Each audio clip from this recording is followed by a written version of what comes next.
achindik bulbullar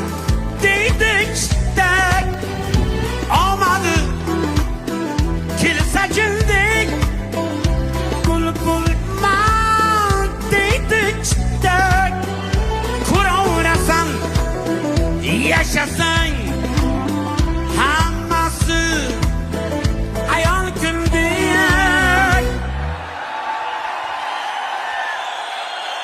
azzam shuni tan olgin yovni xudoga solgin erkak bo'lib keldingmi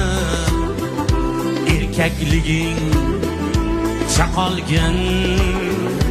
dunyo xudoning mulki atrofi